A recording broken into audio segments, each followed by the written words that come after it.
আমাদের ফটিকছড়ি আজকে আলাইন যে সুন্দর দেখতেছেন, একটু চিন্তা করে দেখেন তো, আরো বেশি সুন্দর না আমাদের ফটিকছড়িটা? হ্যাঁ, আমাদের কাছে এরকম গরম আছে, 6 মাস গরমে থাকতে হয়। আমরা একটা সুন্দর ফটিকছড়ি করতে চাই। আমাদেরকে এই সুন্দর ফটিকছড়ি করতে গেলে এখানে আপনারা যে পরিশ্রম করেন, একই পরিশ্রম আমাদের এলাকায় করতে হবে। তাহলে মা বাবা বাচ্চাদেরকে ছেড়ে আমাদেরকে 2500 মাইল দূরে এসে থাকতে হবে না।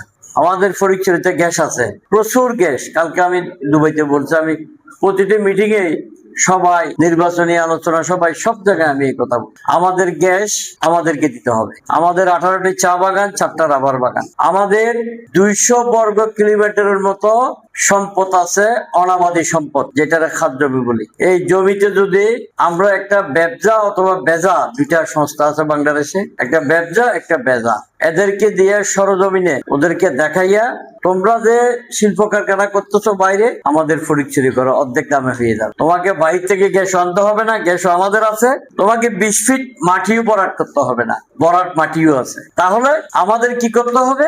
আমাদের লিডারশিপের অভাবে এই কাজগুলো আমাদের হয়নি। এগুলো হলে গত 30 বছর আগেও হতে পারত। এটা হওয়ার জন্য আমাদের পরিকল্পনা ছিল।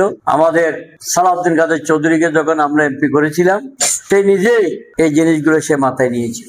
ফটিকছড়িকে কিভাবে চট্টগ্রাম পোর্টের সাথে ডাইরেক্ট কানেকশন করে শিল্প জোন করা যায়, কিন্তু এটা হয় নাই। বাংলাদেশ চলে গিয়েছে মাফিয়া তন্ত্রের কাছে।